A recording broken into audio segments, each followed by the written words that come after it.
Hi guys, this is Vikram and you're watching Techno Tamber. Previously, I tested Pocophone F1 and posted my review after 5 months of usage, and you liked it very much. Thanks for that. So, the Pocophone F1 also got the 960 FPS and night sight feature via software update. This was a much awaited update because the flagship smartphones like Galaxy Note 9, S9, OnePlus have this kind of feature. Not a OnePlus. So to beat OnePlus or other smartphones, this feature was a crucial part, and I have tested this feature extensively, and I have evaluated whether this feature was worth the wait or not. So without wasting any time, let's get started.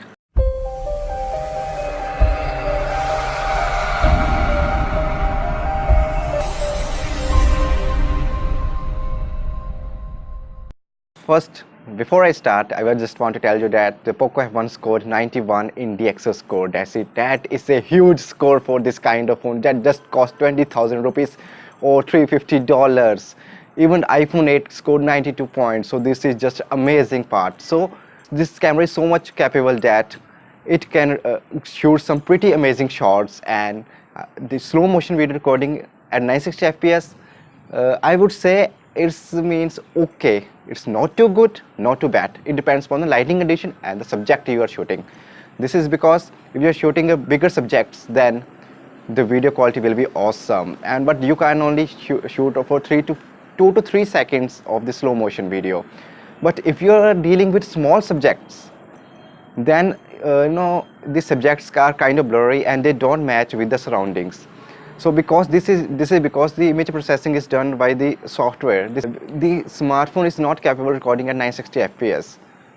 This hardware of the phone. So they have just implemented a software trick. So the software is not able to distinguish between the subjects. So small subjects appear blurry. So here are some shots that I have taken. So see, in good lighting condition, the shots are very good. There's plenty of detail, and we can see edge detection is very good, and we can see the subject to edge very good. But now, if we are dealing with small subjects, see as you can see, this ring does not match with the background. It just feels offset with the background. So I found this as a con, but we will not deal with the small subjects. We will just deal with the bigger subjects. We will since if you are dealing with big subjects, then this video quality is very, very good. But if you're dealing with the small subjects, it's not good. So now coming to the night sight feature. The night sight feature of Poco F1, what should I say? It's not too good. Even if they didn't put the night sight, that was good. That was okay for me, because the pictures tend to be blurry, and yeah, there's a little bit of improvement. Rather than taking a regular shot or a night sight shot, you can see a pretty smaller difference, but that difference is not huge. If we talk about pixel, that's the king in this department. So it can't beat them. It doesn't even come close to that Pixel phone. It just, we can say that if images are blurry or there's a noise, it will just reduce 10% of that noise. That's not a big improvement, but that's some kind of improvement, and we can take night shots. So if you're taking night shot, you need to be stable, because it just takes some time to process the image.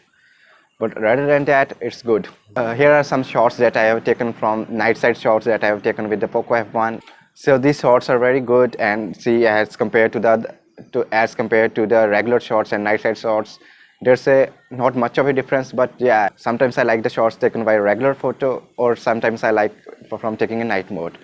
Yeah, but one thing is that if there's a little bit, if there's a low light, but there's some little bit of good light, then the night sight will take very good shots.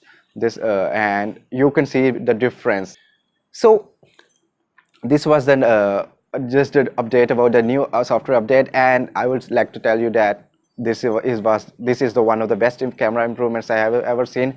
The 960 FPS, I like the best feature I liked was the 960 FPS, and I'm very addicted to that. Whenever I see the things, I take the 960 FPS shots, and I like that quality. So I think that other smartphones should also take down this approach and bring better camera quality and slow motion video recording with them.